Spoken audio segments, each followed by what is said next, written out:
2008, you drafted to the Clippers. What's your initial thought? I didn't work out for the Clippers. I had never been to Los Angeles. I went to San Diego for the Pangos All-American Camp. And I was like, damn, I got to go to L.A. So when you think about L.A., you think about the movies. I'm like, oh, shit. It's about to be real out here. You know?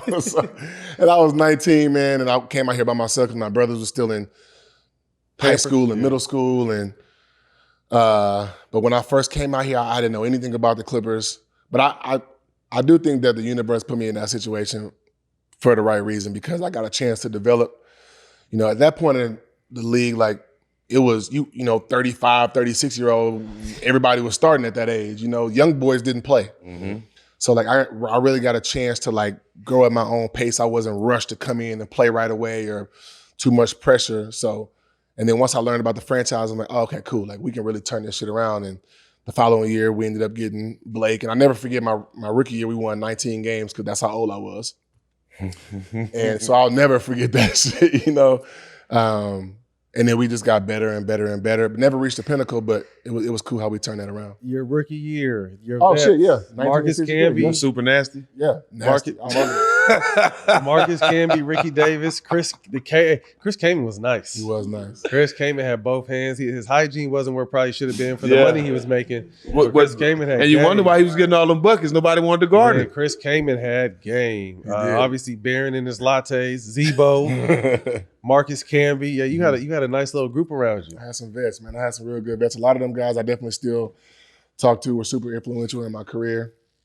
And it's just like, I appreciate that because those guys had even more super vets when they came up. So I learned a lot from them, like even like little tricks of the trade, how to, you know, guard this, how to, you know, be advantageous in different parts of on offense and defense. So a lot of my stuff I got from them guys, especially MC. Advantageous. I'll get that from you later. Okay. Yeah, I should put that on the bottom, like definition on it. Yeah, I know he gonna get that from me. That's what I'm telling him. Okay. Yeah, like.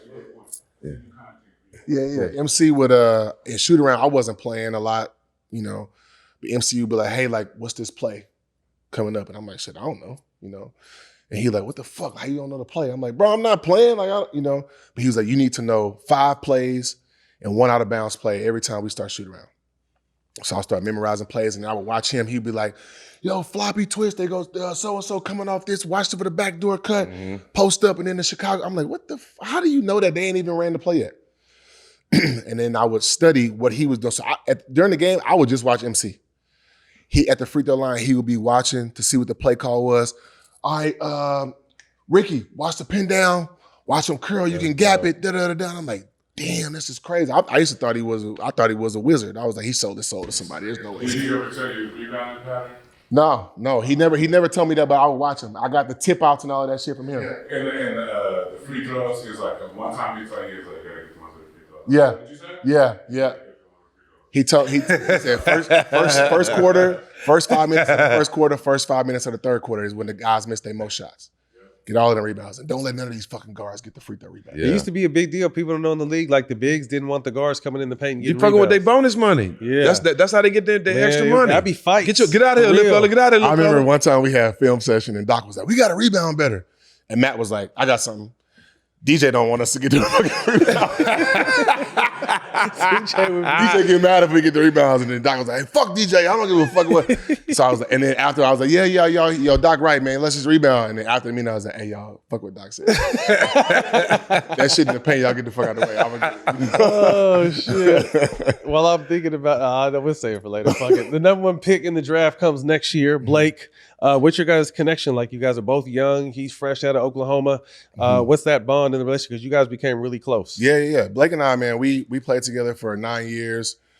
Great teammates. We, like you said, we were super duper young Thundercats coming in the league and we were super hungry and trying to outdo each other, especially when it came to dunks and shit. So it was cool, man, like being able to grow and try to change a franchise with somebody who was your same age and like we got along. We did a lot of the same things, and it was peanut butter and jelly. Yeah, we kicked it a ton. Blake didn't like that name, but it was peanut butter and jelly. We kicked it a ton, man, and it was cool seeing us like develop into the players that we became, and appreciate that growth and journey because when we first came in, we was like, man, we was just trying to just figure it out, you know. And then both grew into, obviously Blake is a perennial. He hella all-stars and, he finished top 3 1 year in MVP voting. And so just seeing both of our careers develop the way that they did, it was really cool to see that, especially with a guy you came in around at the same time with. That 3 weeks I was there, bro, I never thought that when you walk in the locker room, that is a walk-in. I mean, that is a basketball locker room, but it's really a comedy show. Oh, man. Because people don't, is the person that you least expect in there, that's the funniest. Yeah. That shit was classic. I enjoyed them 3 That weeks, locker bro. room was what? Jamal? Was Elo on the team when you came? Elo Or no? wasn't there. Elo was gone. So who was that? Jamal? Jamal, JJ. Karan was gone already. Karan was gone. CP, Matt, CP. Blake. Was Ronnie Turi off there? Collison. Darren Collison. Oh, these Darren Collison was there. Yeah, Darren Darkness. Collison was there. Willie Green. Willie Green Shout out was Willie Green. Willie Green was there. JJ Jamal. We had a really fun team. Jared Dudley, Danny Granger, Big Baby. Big Baby was so fucking crazy, bro. He used to come Sasha on the plane. Bleach. He wasn't there. Big Baby wasn't there. He wasn't there. He wasn't with you? there? He wasn't there. Was Turk there? Turk was funny. Turk. He Turk was a Lou funny- wasn't there. He was a funny old man. Turk wasn't there. We had a fun-ass team, bro. Super fun. Those card games used to be. Remember when I punched the window and almost broke it? I have a Matt scar on my almost hand. killed us. Matt almost killed us. These motherfuckers are cheating me, bro. They're playing where they were supposed to deal off the top, and they were trying to get slick.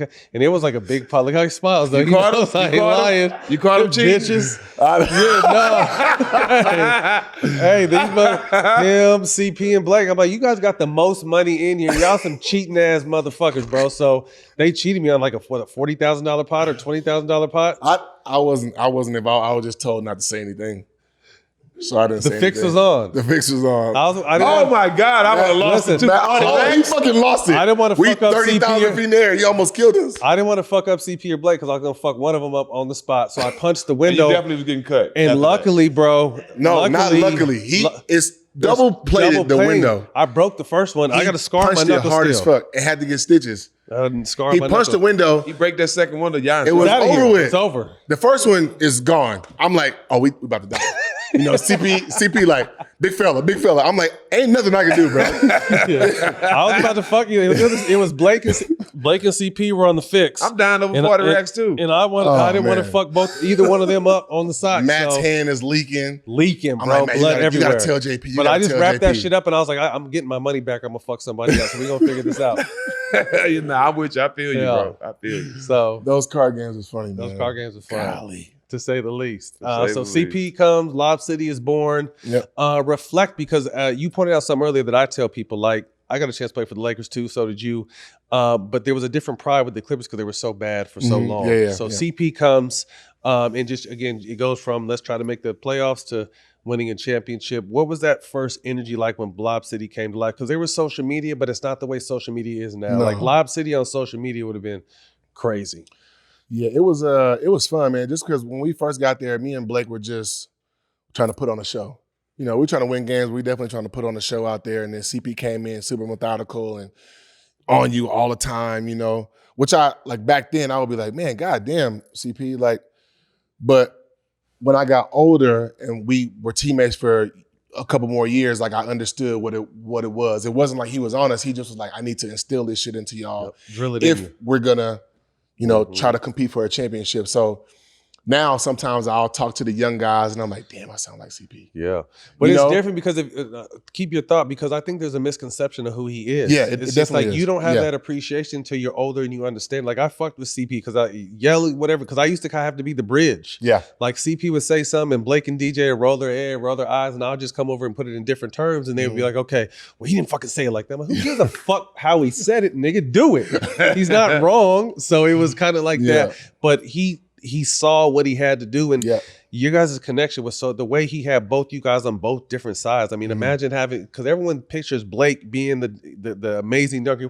DJ was right there, but DJ was 7 feet and doing the same, touching the top backboard type shit. So CP would just throw that bitch anywhere in the air and just, if you're a guard, get out the way. Yeah. Because you're gonna get fucked up. That was one thing we didn't like about CP when he first got there. He threw the most perfect lobs.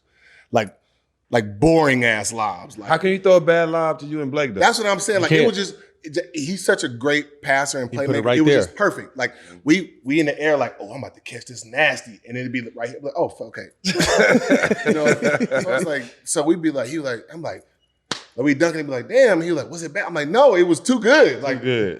He was like, what you mean? I'm like, bro, we don't want the ball like Right by here. the- Throw that bitch Let me back go here. get it. Let me fucking, like, let me do some crazy stuff. And he would be like, all right. So then in practice, he would just be like, all right, I'm going to just go. Let me know. It was still too perfect. I'm like, just don't look, just throw it. And then he would just be like, the rim would be over here. He'd be like, he'd be like, that's it. Y'all go get So it. he'd be like, just don't, like anywhere around, we go get it. So then sometimes he would just come off and look at the defender and then just toss it up. And then a couple times we was like, damn, he was like, y'all told me. I was like, we right. Right. Got it. So then we would just, Go get it.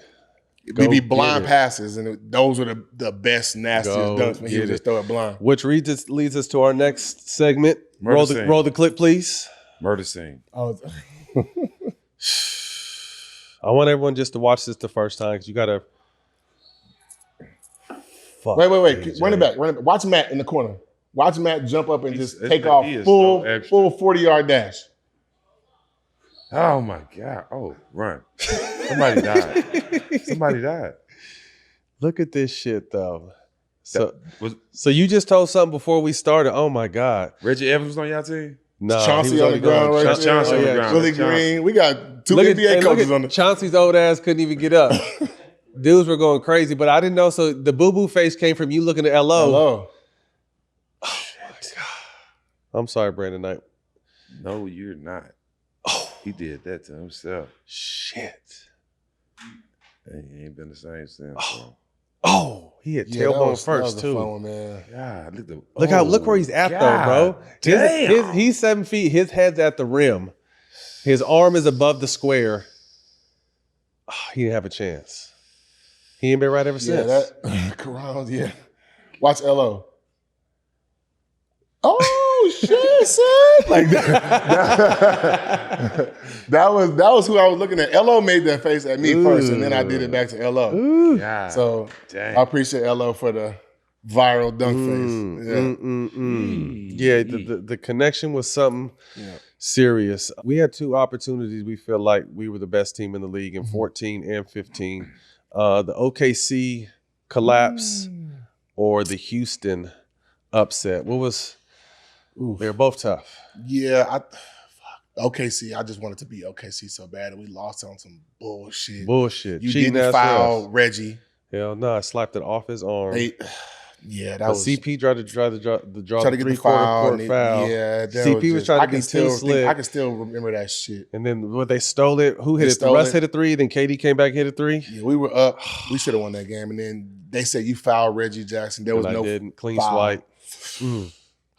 But then we were up Hold on, 3-1 man. Hold on against real quick. Houston. Hold on. Let me take